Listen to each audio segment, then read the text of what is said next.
이제 오늘 하나님 말씀 함께 나누겠습니다. 여러분 혹시 누군가에게 사과를 해본 경험이 있나요? 사과. 미안해라고 사과하는 것은 참 어려운 일입니다. 전도사님이 얼마 전 기사에 특별한 사연이 소개되는 것을 확인했어요. 한 고등학생에 대한 이야기였는데 그림 어때요? 전도사님이 GPT를 통해서 만들어 봤는데 괜찮죠? 이 학생은 평소 착하고 성실한 학생이라고 합니다. 우리 청소년부 학생 중에 누구를 닮은 것 같아가지고 좀 고민을 했는데 언급하진 않을게요. 그런데 이 성실하고 착한 학생의 삶의 태도와는 달리 이 학생의 부모님은 이 아이에 대해서 굉장히 불만을 가지고 있었어요. 내 딸이 조금 더 공부를 잘했으면 좋겠다.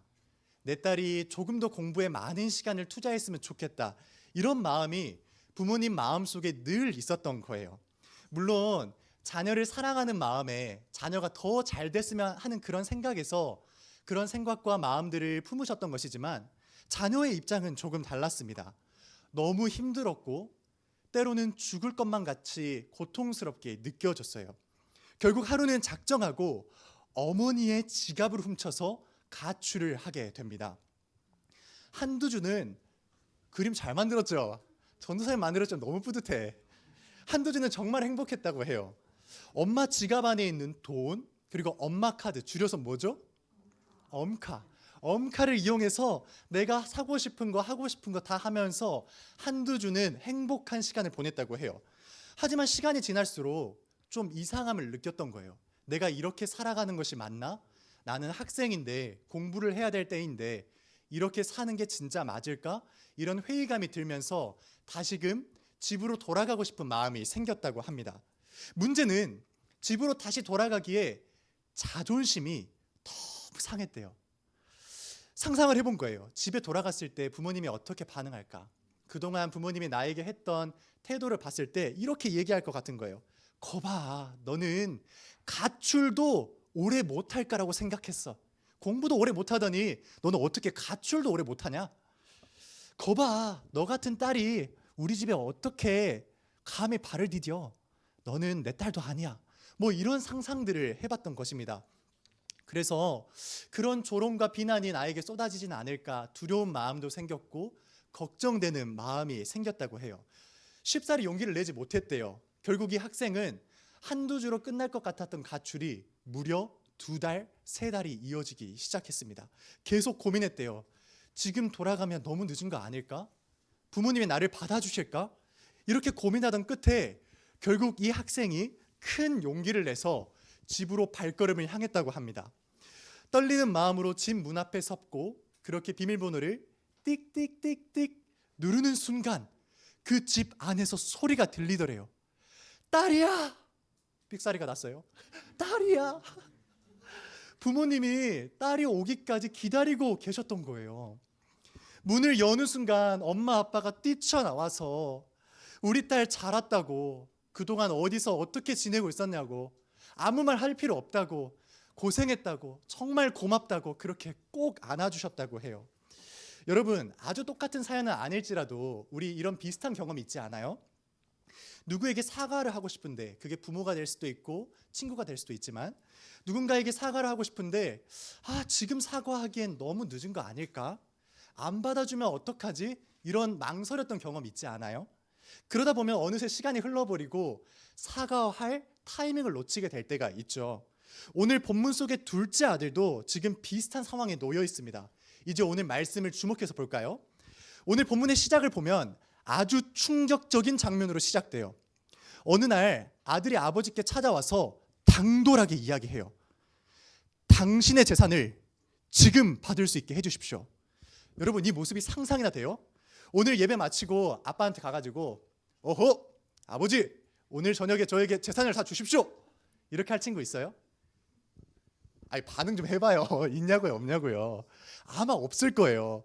미치지 않고선 그렇게 하기 어려워요. 오늘도 그런 행동을 하기가 어려운데 1세기 당시에는 어땠을까요? 지금으로부터 2000년 전에 1세기 당시에 아버지에게 상속을 요구하는 거, 그거는 어땠을까요? 여러분, 1세기 당시에 상속은 부모님이 돌아가신 후에만 받을 수 있는 거였어요. 오늘날과는 조금 달랐어요. 그러니까 지금 둘째 아들의 요구는 사실상 아버지는 나한테 죽은 존재나 다름없어요. 아버지는 내 인생에서 필요가 없어요. 그러니까 지금 당장 당신의 재산을 상속해 주세요. 이렇게 요구하는 것입니다. 제정신이 아닌 거예요. 미친 거예요. 그런데 여기서 더 미친 사람이 나와요. 더 제정신이 아닌 사람이 나와요. 누굴까요? 아버지예요. 아버지. 지금 둘째 아들이 미친 소리를 하고 있는데 아버지가 그 요구에 응해요. 수락을 합니다. 우리 12절 말씀을 함께 읽어볼까요? 시작.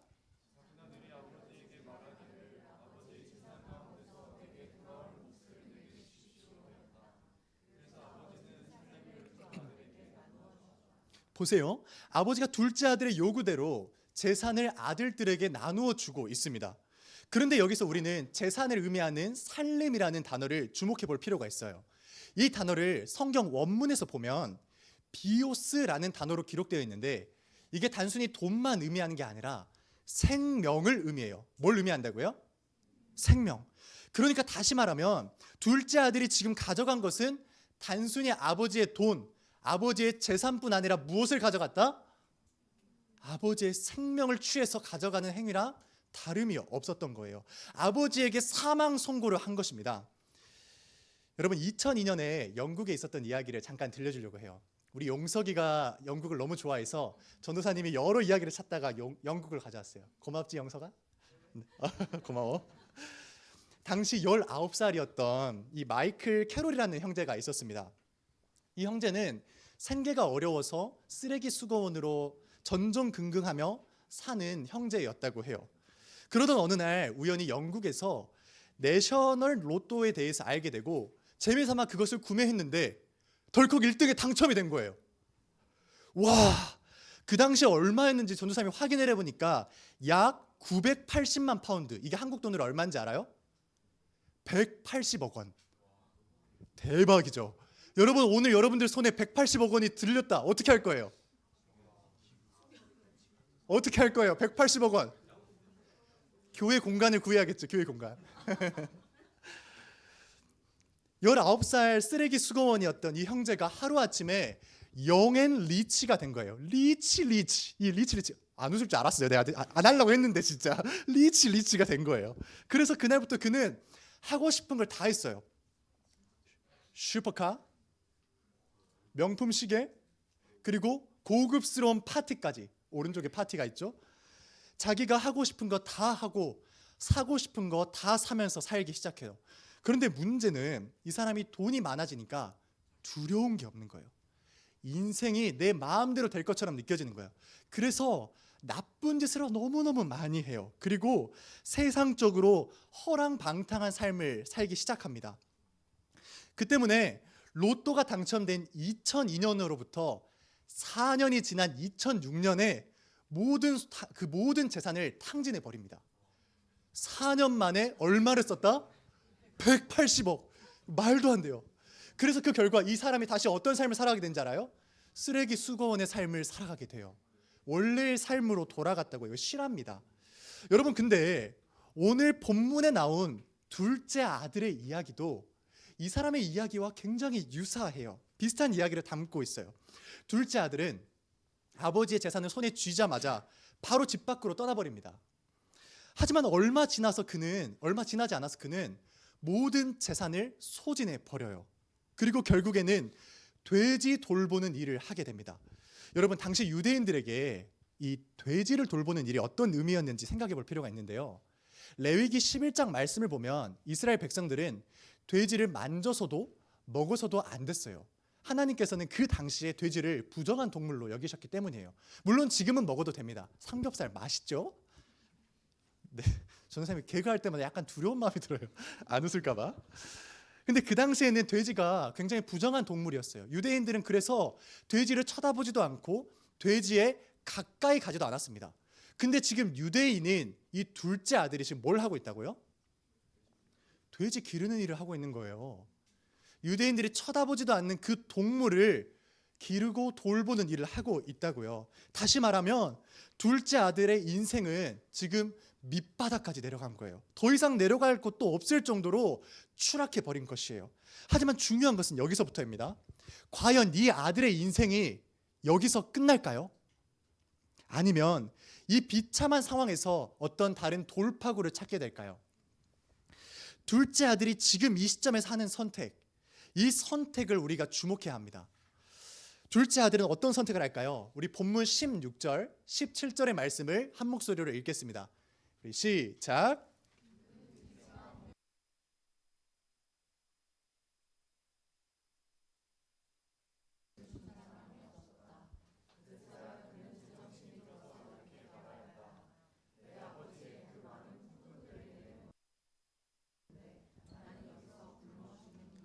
나는 여기서 굶어 죽는구나.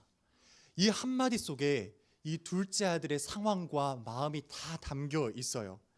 아마 둘째 아들은 죽음을 눈앞에 두고 상상했을 겁니다. 생각했을 거예요. 무엇보다 아버지와 함께 했었던 모습을 생각했을 거예요. 우리 지금 요즘에 유행하고 있는 드라마가 있는데 폭삭 속았수다.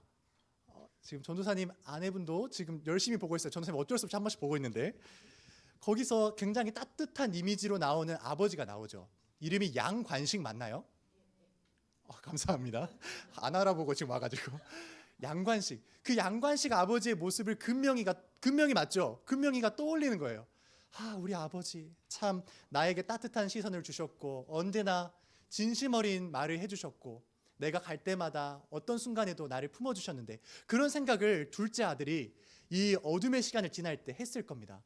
아버지의 그 품이 그리웠을 거예요. 그리고 자신이 얼마나 큰 잘못을 저질렀는지 깨달았을 겁니다. 그래서 둘째 아들이 결심해요. 다시 아버지께 돌아가야겠다고. 아버지가 나를 설령 받아주지 않더라도 나는 그곳으로 돌아가는 게 맞을 것 같다고 생각하기 시작해요. 그리고 발걸음을 집으로 향합니다. 여러분 얼마나 두려웠을까요?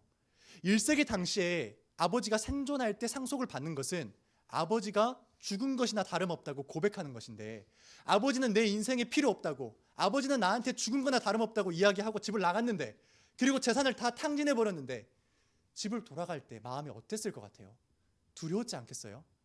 무서웠지 않았겠어요? 그런데 놀라운 일이 벌어져요. 아버지가 집으로 걸어오고 있는 둘째 아들을 보자마자 뛰쳐나가는 거예요.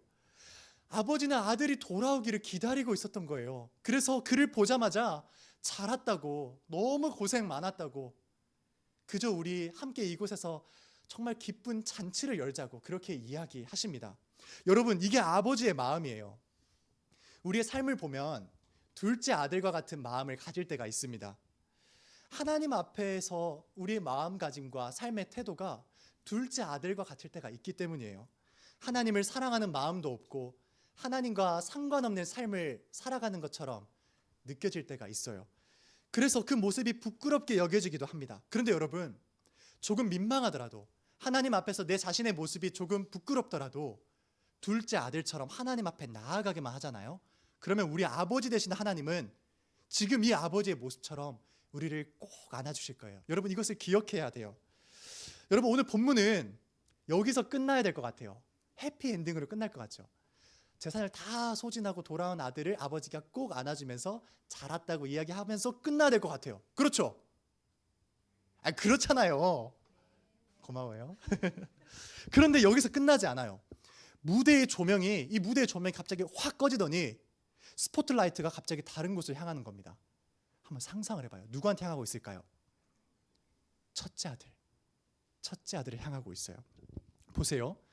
모두가 둘째 아들이 돌아왔다고 기뻐하고 즐거워하고 있는 이 장면에서 전혀 기뻐하지 못하고 오히려 마음이 불편한 한 사람이 있어요. 누굴까요? 방금 얘기했잖아요. 큰아들. 큰아들은 평생 아버지 곁에서 열심히 살았던 아들이었어요. 그런데 동생이 돌아왔다는 소식을 듣고 마음이 굉장히 불편해져요. 지금부터 그 첫째 아들에게 눈길을 돌려보면 좋겠습니다. 여러분, 둘째 아들이 집으로 돌아왔을 때 첫째 아들은 어디에 있었을까요? 25절 말씀을 함께 읽어볼까요? 시작.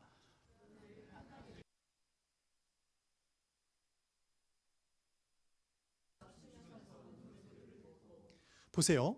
지금 큰아들이 어디에 있다가 집으로 돌아온다고 하죠?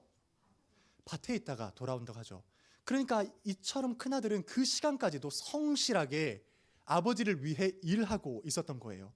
모범적인 삶을 살았던 거예요. 그럼 그가 힘들게 일을 마치고 집에 들어왔더니 집안에서 음악 소리도 들리고 또 춤추는 소리도 들리는 것입니다.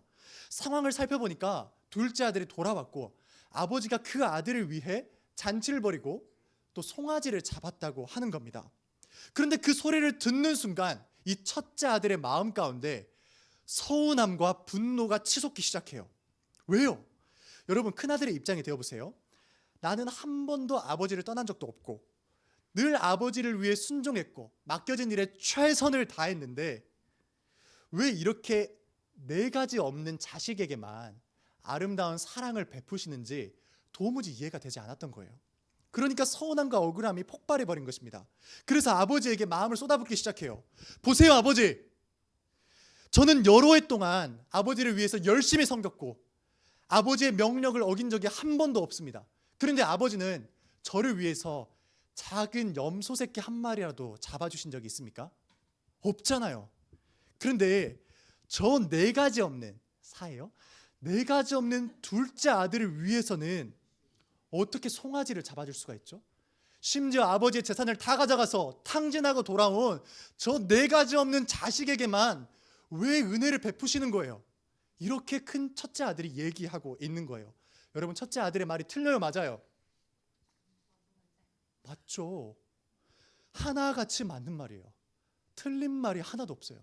전우사님, 이 성경 말씀을 계속 읽으면서 그 감정에 얼마나 공감하게 되는지 몰랐어요. F잖아요.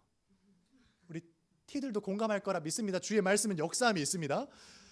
틀린 말이 하나도 없어요. 그런데 여러분, 여기서 우리가 중요한 점을 놓쳐서는 안 돼요. 큰아들의 말이 하나같이 맞는 말이지만 우리가 절대 놓쳐서는 안 되는 중요한 점이 한 가지가 있어요. 그의 말 속을 보면 아버지를 향한 사랑이 없다는 겁니다. 물론 둘째 아들처럼 아버지는 내 인생에 필요 없다고 떠나진 않았죠. 하지만 첫째 아들 역시도 그 둘째 아들과 같이 그 마음은 아버지를 향한 사랑이 없었던 거예요. 그저 겉모습만 아버지를 사랑하고 겉모습만 아버지를 위하는 것처럼 보였지 사실 그 속의 실상은 집을 떠난 둘째 아들의 마음이나 집에 있는 첫째 아들의 마음이나 똑같았던 거예요. 아버지를 향한 사랑이 전혀 없었던 것입니다. 여러분, 그것을 어떻게 알 수 있는지 알아요? 연애를 해보면 알아요. 연애를 안 해봐가지고 모르죠? 정상 해봤는데. 여러분, 진짜 사랑하잖아요. 누군가를 진짜 사랑하면 곁에 있기만 해도 너무 좋아요. 이거 오글거리는 멘트가 아니라 정말 그래요. 내가 사랑하는 사람이 내 옆에 있는 것만으로도 너무 행복해요. 그 사람이 아무것도 안 해도. 어느 정도로 마음이 좋냐면 그 사람이 내 옆에 있고 내가 보고 있는데 보고 싶어요. 공감이 안 되죠. 경험이 없어가지고. 나중에 대학교 가서 연애하면 됩니다. 전도사님도 대학교 1학년 때 연애를 시작했는데 결혼해버렸어요. 1학년을 조심해야 돼요. 좋은 의미입니다. 이것이 사랑의 힘이에요. 누군가를 진짜 사랑하면 곁에 있기만 해도 좋다 안 좋다? 너무 좋다. 우리 이것을 기억하면서 오늘 본문 31절과 32절의 말씀을 함께 읽어보겠습니다. 좀 길지만 읽어볼게요. 시작.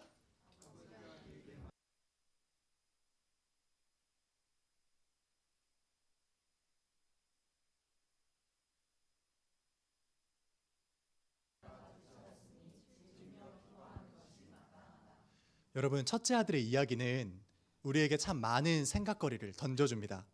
특별히 예수님을 믿는 우리에게는 중요한 메시지를 담고 있어요.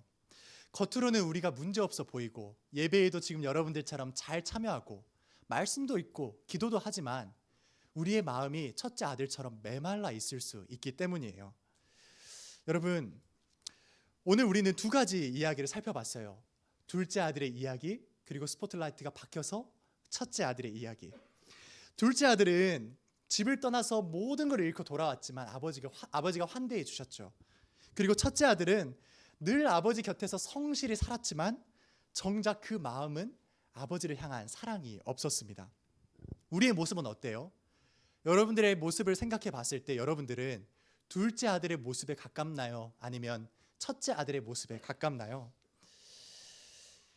오늘 이 자리에서는 특별히 전도사님이 첫째 아들에 대한 이야기를 하고 싶어요. 이 자리에 있는 친구들 가운데 내 모습이 첫째 아들과 같다면 한번 이 이야기를 잘 들어보세요. 하나님이 나보다 내 옆에 있는 친구를 더 아껴주시는 것 같고, 내 친구에게만 놀라운 축복을 부어주시는 것 같고, 내 삶을 돌보아 주시지 않고 나는 외면하는 것처럼 느껴질 때 우리의 마음이 첫째 아들처럼 속상함과 억울함이 생길 수 있어요. 그때마다 우리가 기억해야 할 말씀이 있어요. 그 말씀이 어떤 말씀인 줄 알아요? 오늘 31절 말씀이에요. 전도사님 한번 읽어줄게요. 아버지가 그에게 말하였다. 얘야, 너는 늘 나와 함께 있으니 내가 가진 모든 것은 다 내 것이다. 여러분, 이 말씀이 오늘 주님이 여러분에게 들려주신 말씀으로 받아들이길 소망합니다. 오늘 본문의 끝자락을 보면 결말이 없습니다. 열린 결말로 이야기가 맞춰져요. 첫째 아들이 이 아버지의 말씀 앞에 서서 그 말씀에 응답해서 둘째 아들을 반겨줬을지, 그 잔치에 참여했을지 전혀 기록되어 있지 않아요. 왜인 줄 알아요? 왜일까요? 이 이야기가 오늘을 살아가고 있는 우리의 이야기로 연결되기 때문이에요. 그래서 여러분들이 바로 지금 이 시점에서 이 이야기의 끝을 이어서 써내려 가야 됩니다. 여러분들이 첫째 아들인지 둘째 아들인지 먼저 생각해보고 내가 하나님께로 돌이킬 수 있을지, 하나님 아버지께 내 발걸음을 진짜 향할 수 있는지 점검해 볼 수 있어야 돼요. 그리고 그 마음을 가지고 아버지 앞에 나아갔을 때 주님이 우리를 따뜻한 품으로 품어 주실 것입니다.